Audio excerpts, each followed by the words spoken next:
svetlo v duši svieti do diaľky. Malé svetlo v duši svieti do diaľky. Malé svetlo v duši svieti do diaľky.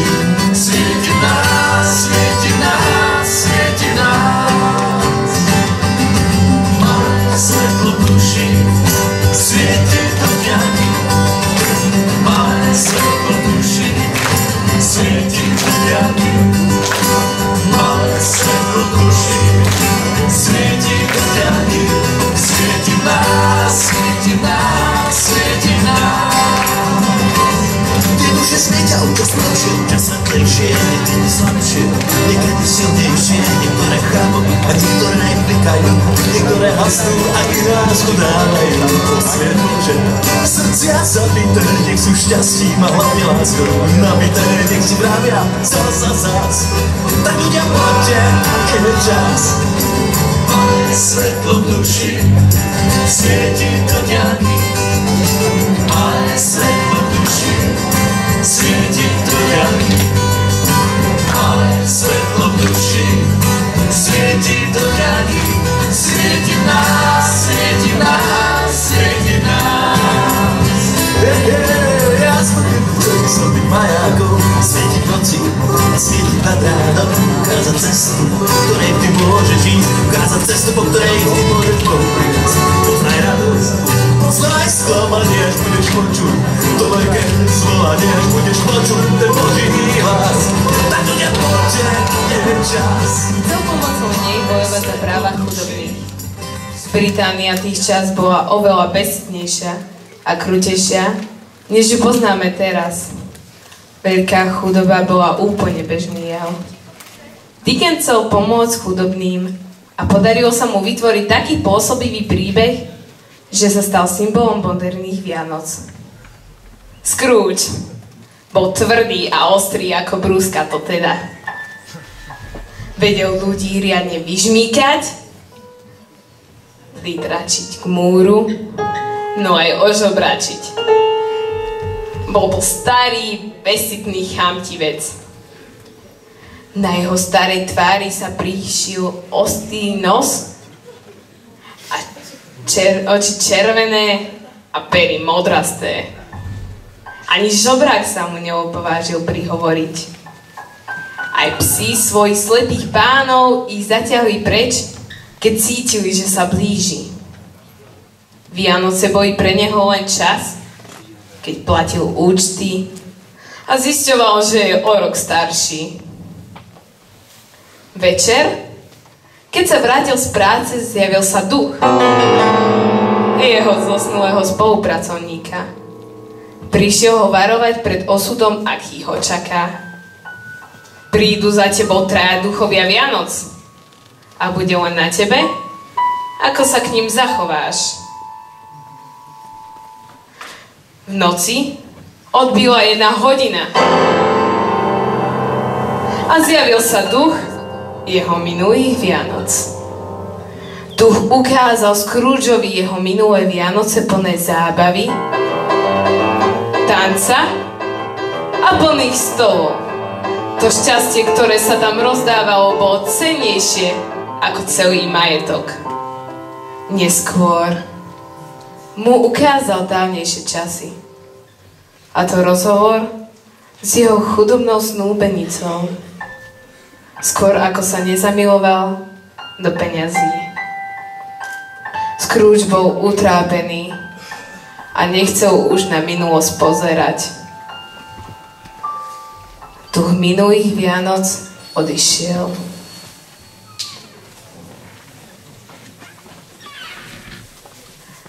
Duch súčasných Vianoc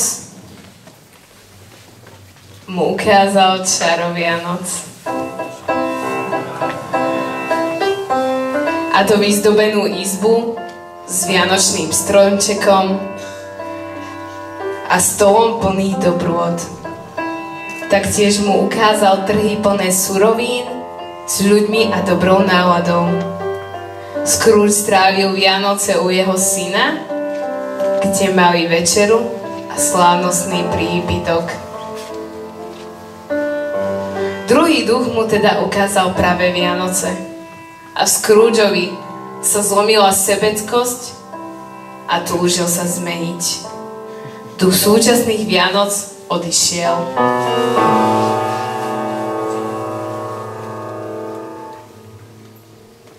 Posledný z toho druhov bol duch budúcnosti.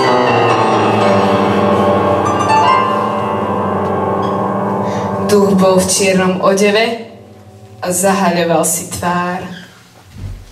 Vyvolával posvetnú úctu a Scrooge to tak cítil. Bál sa ho najviac zo všetkých duchov.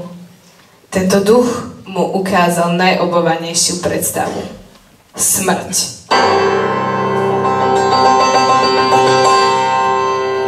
Jeho smrť.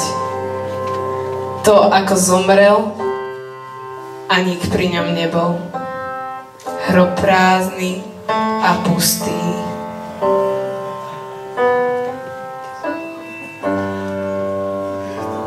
Skutky ľudí smerujú k istému koncu, povedal duch budúcnosti. No Scrooge nechcel takýto osud a chcel sa zmeniť. Chcel uctievať Vianoce, a to nie len na štedrý večer. A tak sa aj stalo. Scrooge sa stal láskavý k ľuďom, ktorým nepomáhal. A stal sa z neho dobrý priateľ, zamestnávateľ a človek, akého svet nepoznal.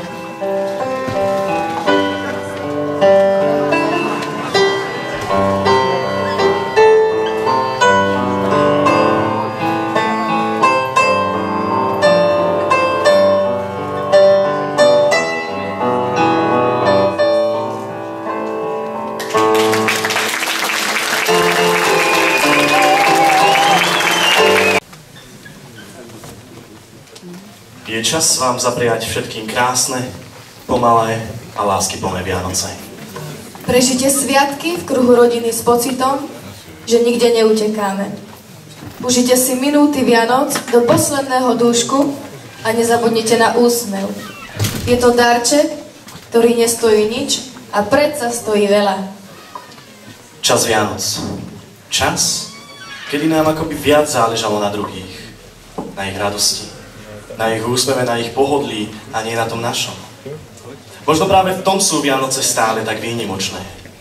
Keď dnes nás svet učí myslieť len na seba, Vianoce nám šepkajú o opaku, že celé sú o túžbe urobiť šťastnými našich druhých.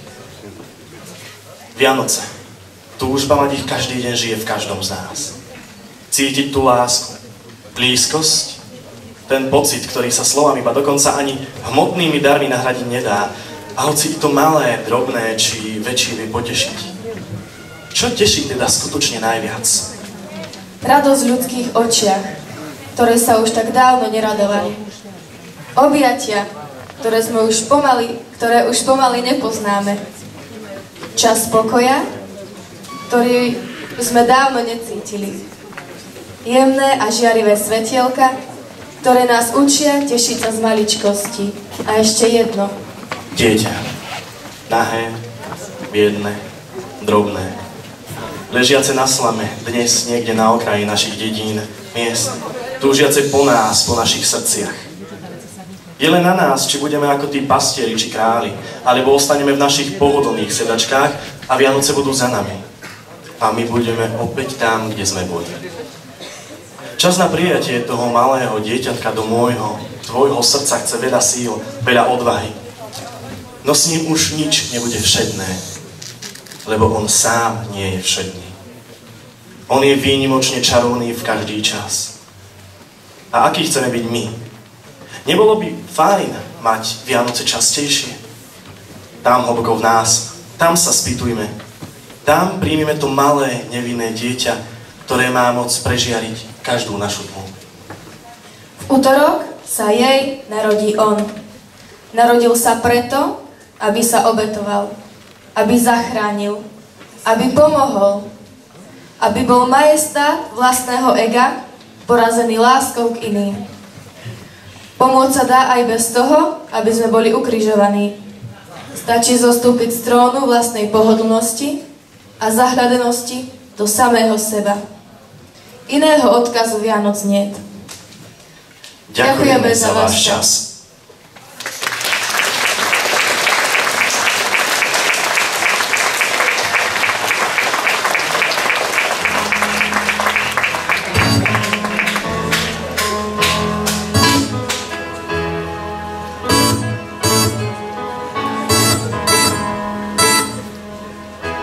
Život náš je lacný hotel,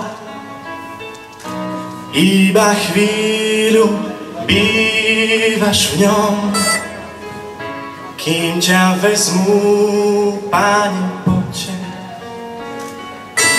Už je záver krásnym dňom. Zbadáš vážne, že je koniec, spomienok máš na kilá,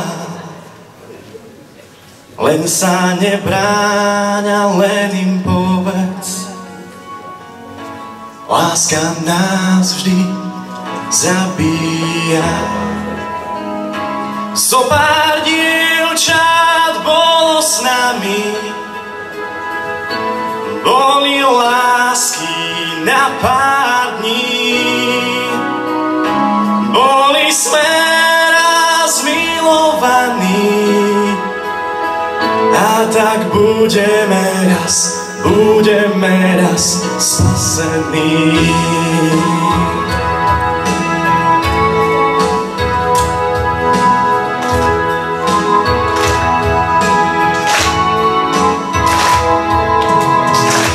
Život príliš krátko trvá,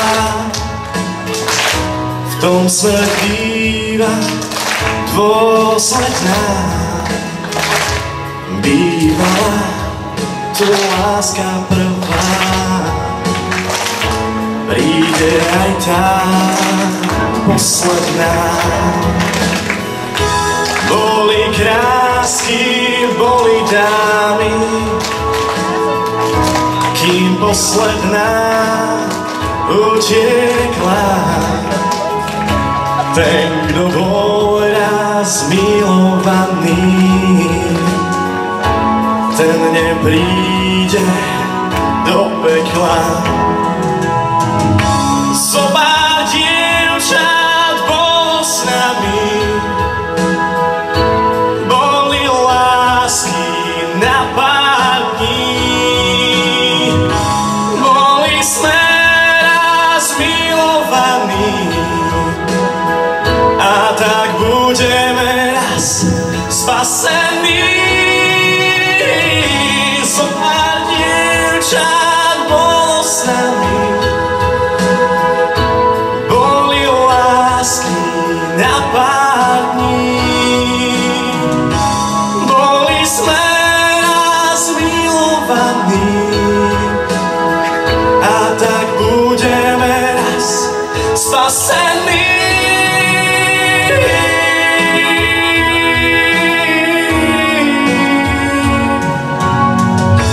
Tak budeme raz spasení.